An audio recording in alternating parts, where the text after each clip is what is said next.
Good evening. You are watching the Korean American Hour on the Washington Broadcasting System, Channel 30. Today we have Suzanne Scholte as a guest. She is the current president of the Defense Forum Foundation, as well as the founding member and chairman of the North Korea Freedom Coalition. Thank you so much, Suzanne. It's great to have you here today. Thank you, Carol. Tell us a little bit about the Defense Forum Foundation and the North Korea Freedom Coalition, just to hit the ground running. Okay. Well, the Defense Forum Foundation is a nonprofit foundation that works on defense, foreign affairs issues, and also human rights issues.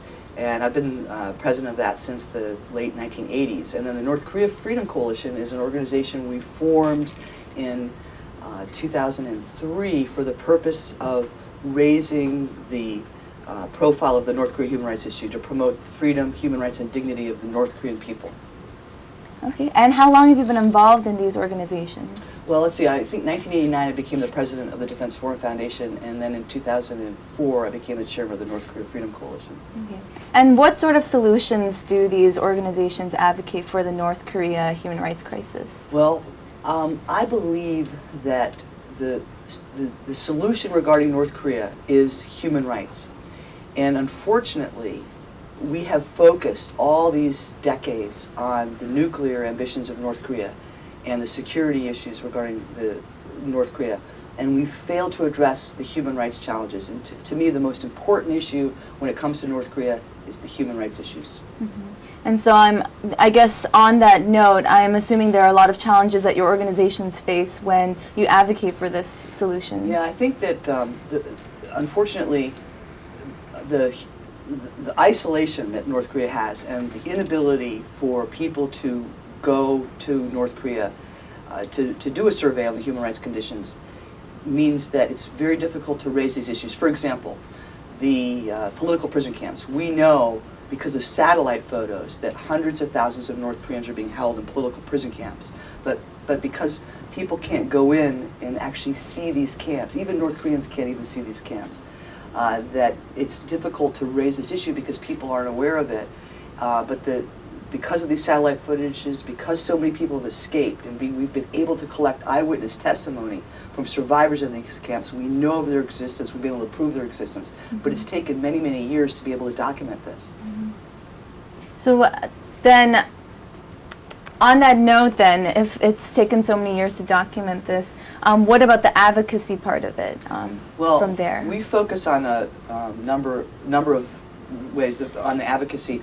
First of all, the Defense Forum Foundation, my foundation, brought over the first survivors mm-hmm. Of the North Korean regime. We brought over the first defectors in 1997. Mm-hmm. And then in 1998 we brought over the first survivors of the political prison camps. Mm-hmm. And then since then we've hosted over 70 defectors to give the American people understanding of that regime, to give them understanding of North Korea, to hear from the eyewitnesses about the conditions in North Korea. And that has been a major focus, is to give them a chance to speak out. We've had people, Hwang Janya, for example, who is the highest ranking defector. We hosted him to speak about the regime. We've hosted survivors of the political prison camps. And, Kang Chul-hwan, for example, who wrote the book Aquariums of Pyongyang. Mm-hmm. We've also hosted women that were victims of trafficking that had tried to escape. They're trying to feed their families, and they went to China to try to find food and ended up being victimized by traffickers. So we've also hosted survivors that have tried to escape and been victims of trafficking, and trying to hear from these people to raise awareness about the whole issue of North Korea. So I would say a big thing that we do is give the defectors the opportunity to speak out, to talk about what's going on in North Korea, to hear directly from those that have survived that regime about what's going on. And then in addition, we do a number of campaigns. We do North Korea Freedom Week, which is held the last week of April. We've had that North Korea Freedom Week in Washington, D.C. for about 6 years, but we moved it to Seoul last year. We had the 7th North Korea Freedom Week in Seoul, and then we had it again in Seoul this past year. We want to have it in Seoul every year until we can have it in Pyongyang. That's our goal. Mm-hmm. But North Korea Freedom Week is a week of hearings and rallies and prayer vigils, all focused on raising attention about the North Korea human rights issues. So who is your target audience? Well, when we first started the North Korea Freedom Coalition and first started doing North Korea Freedom Week, our target audience was really the American people in the U.S. Congress to get more action. In fact, the first North Korea Freedom Day we held was targeted at the passage of the North Korea Human Rights Act.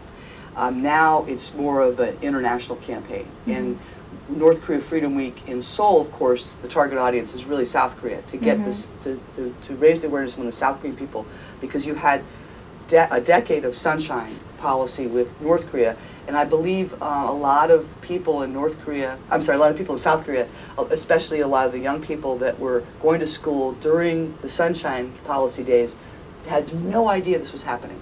You had a policy of the government to suppress the human rights concerns about North Korea, so you had these young people not even knowing the horrible things that were happening just south of them. And so that's one of the reasons why we wanted to move it to South Korea. And what's been really uplifting is seeing that the young people have become more and more engaged on this issue. And I believe that the older people have realized that all of this time of sunshine, when we really appeased the Kim Jong-il regime, all it led was to greater danger for people in South Korea, because we've seen these unprovoked attacks by North Korea. And in the meantime, millions of North Koreans have died.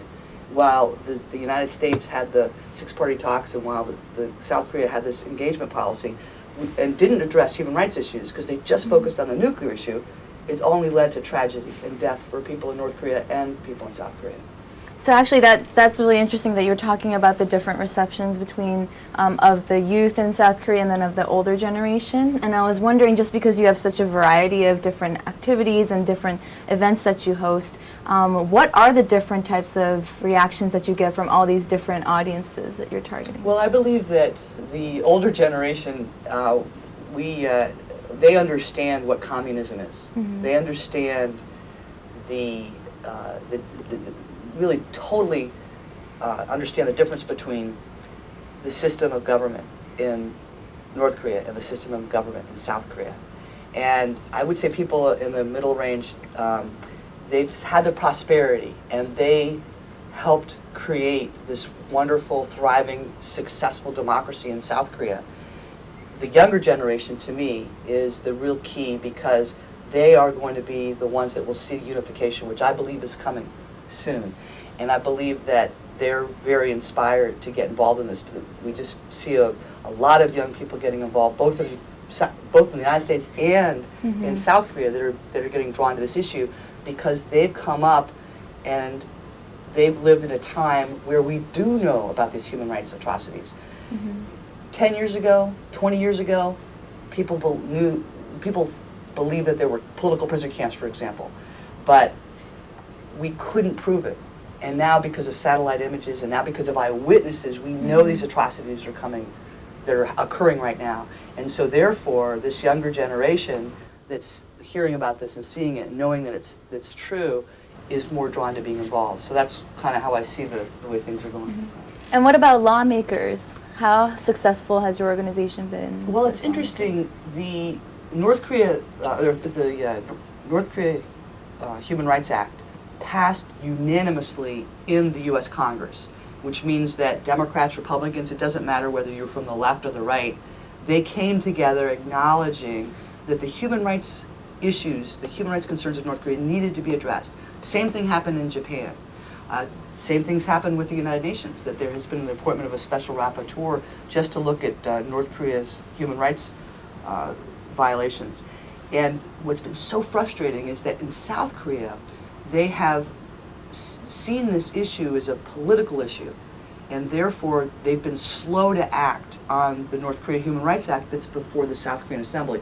This has been a tremendous source of frustration for those of us that are involved in this issue, because we believe that South Korea should be the country that cares the most about what's happening in North Korea, and yet they've been the slowest to respond legislatively by passing the North Korea Human Rights Act in South Korea. So we've been advocating, that was one of the themes of North Korea Freedom Week, is to bring up this issue and to call upon the South Korean Assembly to pass this legislation. It's funny because people say, well, it's kind of a political issue. Well, I like to pull the legislation, I tend to carry it along with me and say, there's nothing in here that's political. It's all about taking accounting for the people that, for example, I wear this pin for the abductees. These are the people, this represents the people who have been abducted by the North Korean regime. We should be recognizing this issue. We should be recognizing the fact that there are political prison camps in North Korea that have functioned longer than the Soviet Gulag, longer than the Nazi concentration camps, and we need to be addressing these issues, and that's pretty much what the legislation does. It wants to create a higher profile on these North Korean human rights issues. And sadly, the liberal wing of the assembly has been claiming that it's provocative and dragging their feet about passing the legislation, and to me that's a complete appeasement of the Kim Jong-il regime. Well, you've mentioned a lot of groups now. You've mentioned the youth, the older generations, lawmakers, and I was just wondering, in all of your endeavors and your organizations, who are your strongest partners? Oh, that's a great question. My strongest partner is the defectors that have escaped from North Korea. I draw my inspiration from the defectors. You cannot meet someone who has survived a political prison camp or who survived that regime and escaped and not be totally touched and moved by their experiences. And that's what keeps me going. I'm very, very close to the defectors. Hwang Jan-yap was a dear, dear friend. And as you know, he's the author of Juche and one of the highest-ranking defector who passed away last year. But he was a dear friend.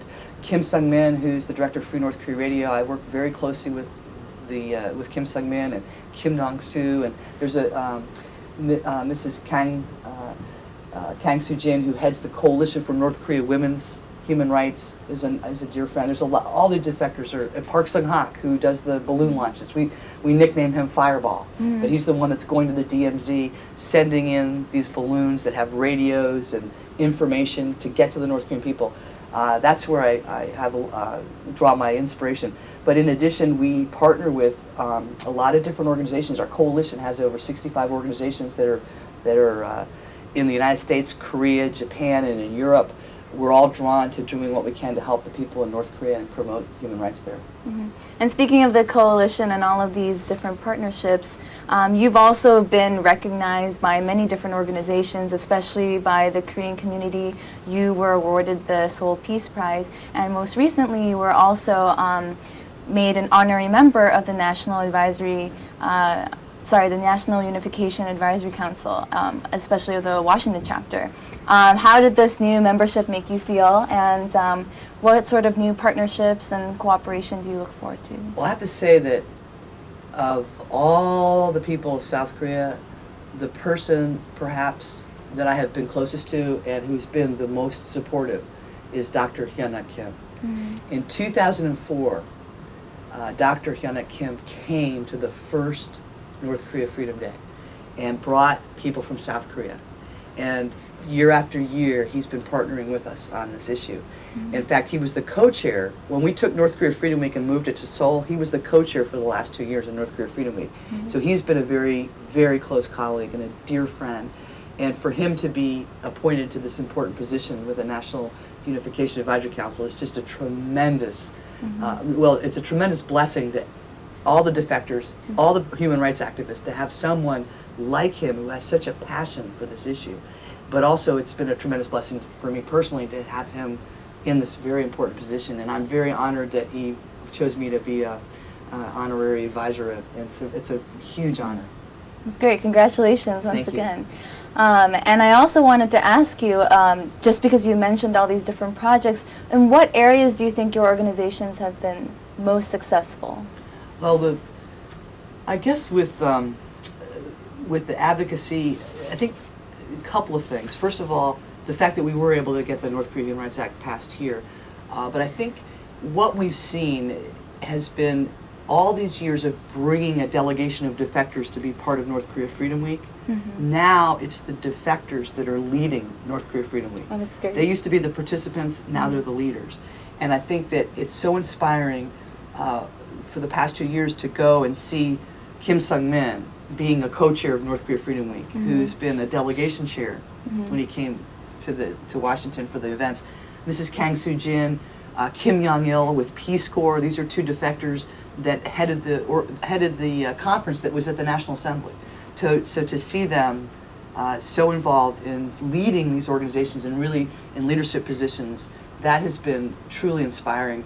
And I think the other very significant development is what's happening inside North Korea. Mm-hmm. And that is, we're seeing that we know that people in North Korea are getting information, and to know that they know what we're doing, mm-hmm. that they know that there's groups that are advocating on their behalf, and that they're hearing about these kinds of things.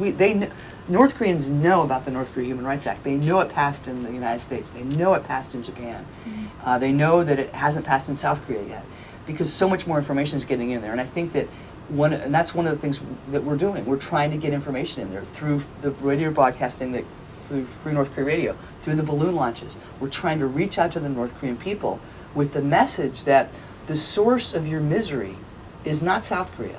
The source of your misery is not the Yankee imperialist wolves Americans, which is what they're brainwashed to believe since childhood. The source of your misery is Kim Jong-il and that regime.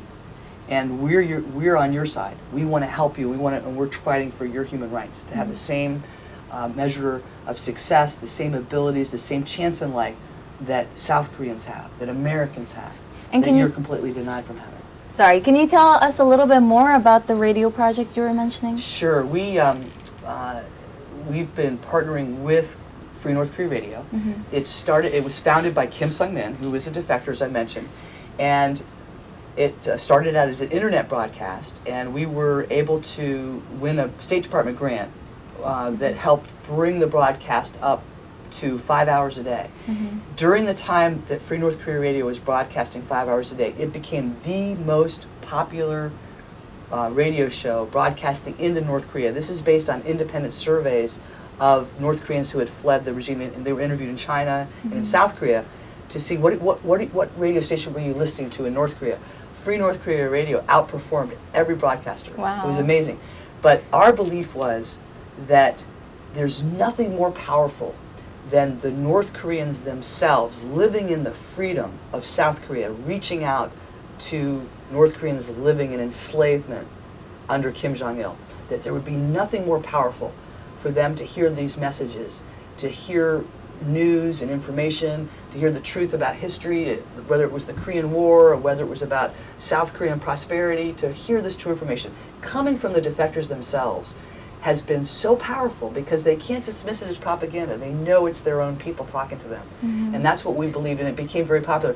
Right now, we're seeking support, because the grant that we had ended last year. Mm-hmm. So we're seeking support to keep the radio station going. We think it's a very powerful tool. Yeah, that's wonderful.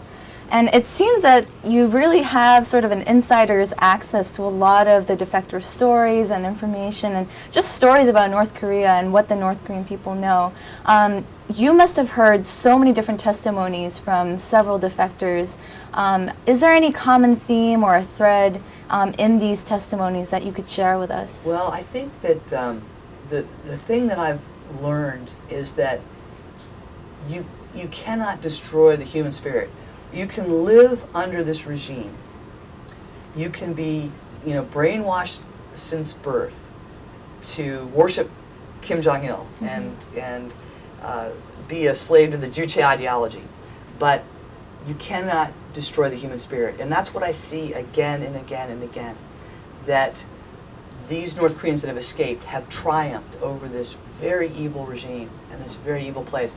And I think the one story that I like to cite as kind of an example is a woman who had escaped from North Korea. She had her family was starving, and she crossed the border into China because she knew that there was food in China. And she crossed over the border to try to find food for her family, to feed her 10-year-old son and her husband. And when she was in China, she was captured. And because China has this brutal repatriation policy, China forced her back to North Korea. And because in North Korea it's a crime against the state to leave your country, it's the only place in the world where it's a capital offense to leave your country. It's the only place in the world like that. She was sent to a detention center. Fortunately, the detention center she was sent to was an outdoor camp. So she was working outside, which was good because she was able to scrounge for food and forage for food to try to feed herself, because they hardly feed the prisoners in these camps. And she told me the story about how she forced herself to eat grasshoppers because she knew grasshoppers had protein. And she would tell me the story about looking at this grasshopper, having to close her eyes while she ate them. But she did this because she said, I've got to survive. I've got to get back to my 10-year-old son. And so this is what kept her alive, was being able to be reunited with her son. So she survived the camp. She got back to her home, but her son had died. He starved to death. And so she fled to China again. There was nothing to keep her in North Korea. Her husband divorced her because of the stigma of being sent to a detention center. So she had nothing to keep her there. So she fled North Korea again, got to China, got arrested again, and was put in a detention center. While she was in the detention center in China, she was met a woman who was crying and just unconsolable, just crying. And she said, "What's wrong?" She said, "Well, I left my daughter behind, and I'm so worried about my daughter." And so she helped this woman escape. That's unbelievable. She helped this woman escape. The woman successfully escaped, and of course, because she had done that, the Chinese beat her almost to the point where she was paralyzed. She eventually was able to escape again through the help of a Christian pastor. She was able to escape again, and this time she got to South Korea. But I tell the story because to me, she really epitomizes the spirit of the North Korean people. She is now a Christian. She's now very active in her church. And she's become a Christian. But the act of what she did in her own suffering, having been through so much suffering, to sacrifice herself to help another, showed this amazing compassion. And to me, that's what when I meet defectors and the passion that they feel about helping their countrymen, this is something that regime has never been able to destroy. And even though they're supposed to worship Kim Jong-il and Kim Il-sung as their father, they haven't been able to break the bonds of love between mothers and children, fathers and sons. That regime has not been able to break that spirit.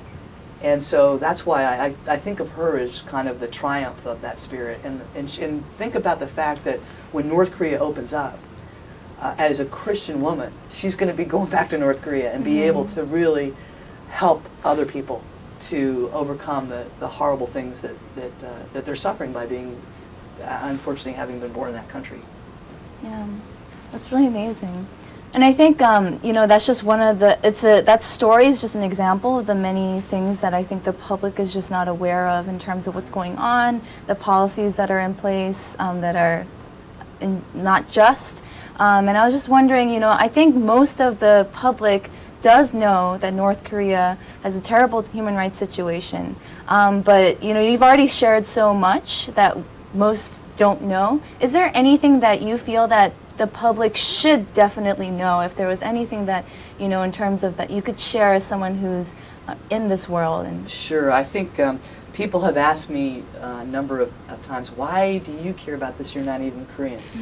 And I like to respond that, well, this isn't a Korean issue. This is the worst human rights situation that's occurring in the world today. Everybody who cares about humanity should care about this issue. This should be of a concern worldwide. And one thing I want to point out, 1948, because of the atrocities that had been committed by Nazi Germany and Imperial Japan, which the Korean people know, more than any, the horrible things that happened under the Japanese occupation. But because of these atrocities that Nazi Germany and Japan had committed against human beings, the United Nations passed a document in 1948 called the Universal Declaration of Human Rights. It has 30 articles, and it basically upholds that we have certain God-given rights just by virtue of being born. But in North Korea, in 1948, that was the same year that Kim Il-sung came to power in North Korea, and he ensured that North Koreans would not have any one of these rights. North Korea is the only country in the world that doesn't enjoy a single right as enshrined in the Universal Declaration of Human Rights. This is a country where children can be sent to a political prison camp. This is a country where children are actually born in political prison camps. This is a place where a man can be shot for making a long-distance phone call, where the women of the nation are being subjected to traffickers and the regime does nothing. This is the worst place on earth. And anybody who cares about human rights should be focused on helping the North Korean people. And another thing I would point out, after the Allies liberated the Nazi concentration camps, we said never again would we allow these atrocities to be being committed against people in this world. But we're allowing that to happen in North Korea. This is a genocide. I say it's a genocide because they're targeting certain groups of people for extermination in North Korea. It's a Holocaust because millions of people have died from starvation that was the result of the regime. No one needed to starve in North Korea, but people have been starving there because of that regime. And so this is, we said never again, but we're allowing it to happen in North Korea. So this is a situation that everyone in the world should care about. And you just mentioned that this is the worst human rights crisis in the world today. And I imagine if you're facing these on a daily basis, you're facing the reality or the information that you're given. What even gives you hope to keep going to fight for this cause? Well, I feel that I'm a Christian, so this is something that my faith is what has kept me going, because I just feel that Korea has a very special place in God's heart. I've really come to believe that. I've wondered, as I've been working on this issue for so many years, what's kept me going is my Christian faith, and I've come to realize that Korea is a very special place, and it's suffered so much. And I've said, why does Korea have to be? Why have Koreans had to go through so much atrocities? And I believe it's because they have a really special role to play when Christ comes again. I absolutely believe that, and I look at the fact that South Korea sends more missionaries than any country after the United States. They have a real passion for missions, and I see the church. When I go to Korean American churches, I mean, just in Korean churches, just the passion, the passion-filled prayers, and I think about that when North Korea opens up, we're going to see that regime never overcame the church. That there is an underground church in North Korea. And I see that underground church, those believers that every day worshiped God, knowing that that was a death sentence. Imagine what kind of missionaries they're going to be. It's going to be amazing what they're able to tell us, in the fact that they have lived their faith every day. So I just feel that that's really what's kept me going. And I do feel, as I mentioned earlier in the program, that unification is coming. The regime is really, I believe, on its last legs, but only if we do our part, only if we push on these human rights issues. If we remain silent, that regime's going to continue on and on forever. But if we are passionate, reaching out to the North Korean people, raising these human rights issues, making this a central focus of policy, then things will change. And you've already shared, I think, in your answer why, even though you're not Korean, why you care so much about this issue. How did you even get interested in the issue in the first place? Well, I was hosting, my foundation was hosting defectors that had escaped from the former Soviet Union, from Cuba, from China. And when I first became involved with, became president of my foundation, we were more focused on security issues and foreign affairs issues. And I thought, it was really important for the U.S. to maintain a strong national security. But all the countries that are a threat to the United States are also a threat to their own people. If you look at the countries that are a threat to South Korea or a threat to Europe, all these countries have one thing in common. They're a threat to their own people. They suppress their own people. And so I thought, I should start to bring people who've escaped from the regimes to tell their stories and speak out. And that's what got me involved in all this, because I started hosting Soviet officials that had defected, Cuban officials that had defected. And I thought, I'd like to hear from a North Korean. I want to hear from a North Korean. We hear so much about that, the horrible things going on in that country, but I want to hear it from a North Korean. And so we hosted the first North Korean defectors that ever spoken out. And that's what got me involved in it. But I also mentioned, I don't think that this is a Korean issue.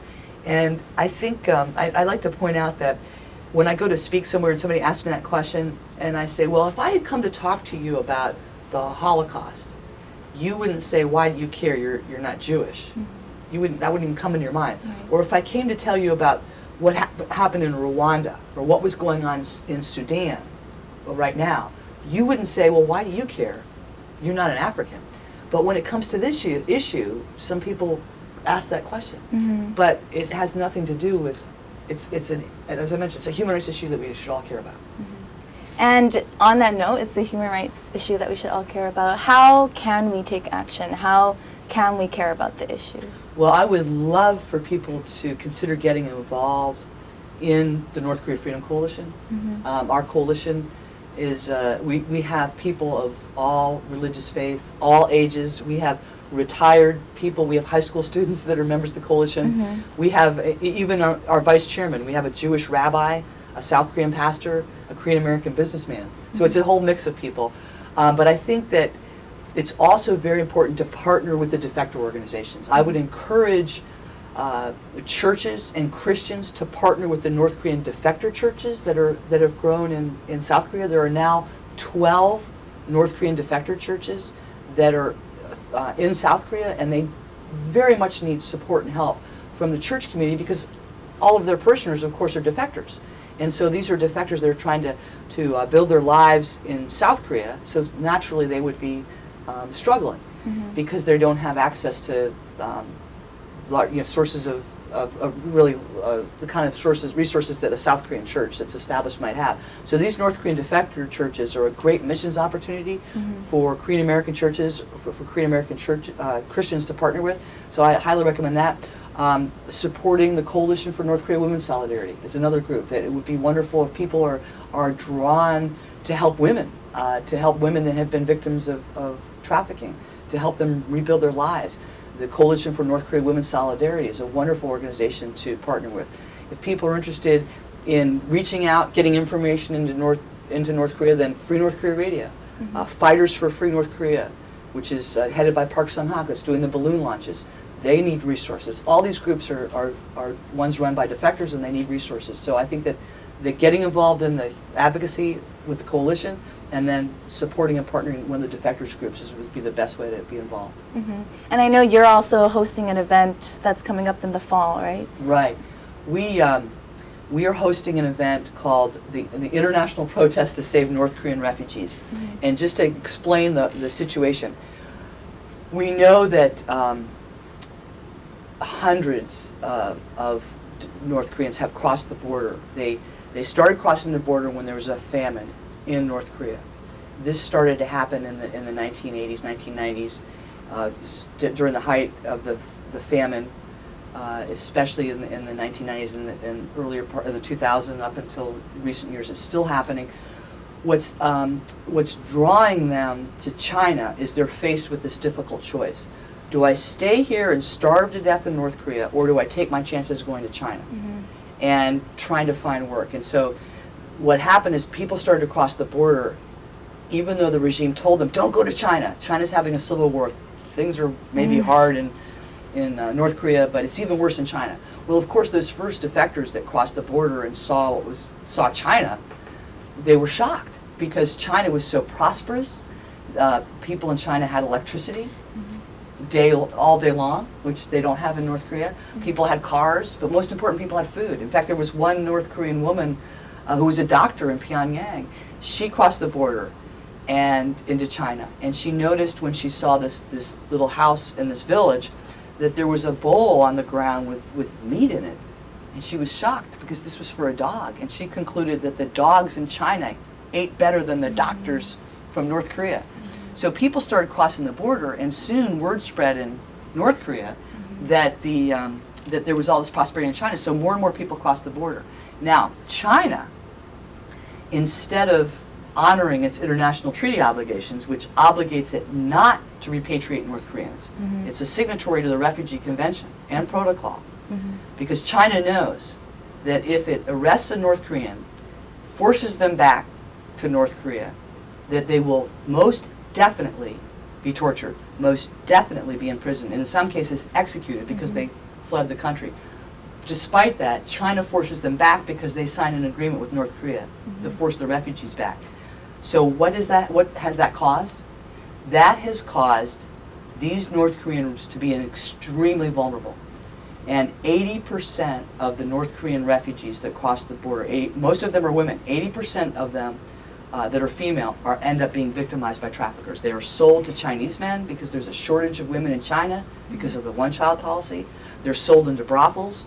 They're forced to do internet pornography. So 80% of the North Korean women that cross that border, some of them are actually being lured with the promise of a job. They say, oh, you want to feed your starving family? We'll get you a job. Come over, you can be a maid in a household in China. And then they cross the border, a hood's put over their head. The next thing they know, they're being sold in a market in China. And this is what's happening right now. This is what Una Lee and Laura Ling tried to report on. And what happened to them? They went to China to report on the trafficking, and they ended up being taken to, they evidently stepped across the border and were taken to Pyongyang and arrested. But what they were trying to report on, they were trying to tell the story of these women being sold in these markets. This is no different than the slave markets we had in the United States when African Americans were being sold.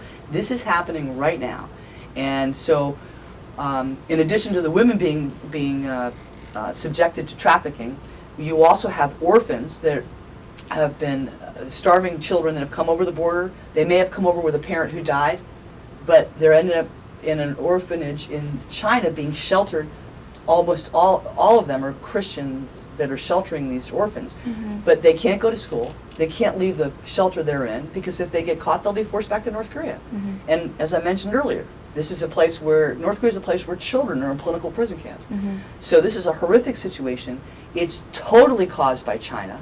There is no reason for this to be going on. If China simply followed its international treaty obligations and allowed the UNHCR, which has an office in Beijing, to interview these refugees, then this problem could be solved overnight. Because we also know that unlike any refugee crisis in the world, North Koreans have a place to go. Usually when you have a refugee crisis, it's because the refugees don't have a place for resettlement. But North Koreans are citizens of South Korea under the South Korean Constitution, so they have a place to go. So there's no reason for this to be continuing. Furthermore, because China has this policy, to me, it's causing the refugee. It's a kind of a catch-22 because China is relieving pressure on the regime to reform, which is in China's best interest. China doesn't want to have these refugees coming over the border, but by alleviating the pressure on the regime to reform, by doing the Kim Jong-il's bidding, by forcing them back, it absolves Kim Jong-il from taking any reforms that would lead to conditions where people don't want to flee. So actually, China is exacerbating the problem and actually causing the problem. So this is a long answer to your question. What we're calling for is on September 22nd, we're calling for people wherever you are in the world. September 22nd, we're calling for people to protest, pray, deliver petitions at 12 o'clock noon at every Chinese consulate, wherever you are in the world. And every consulate in the United States, for example, there's 6 of them.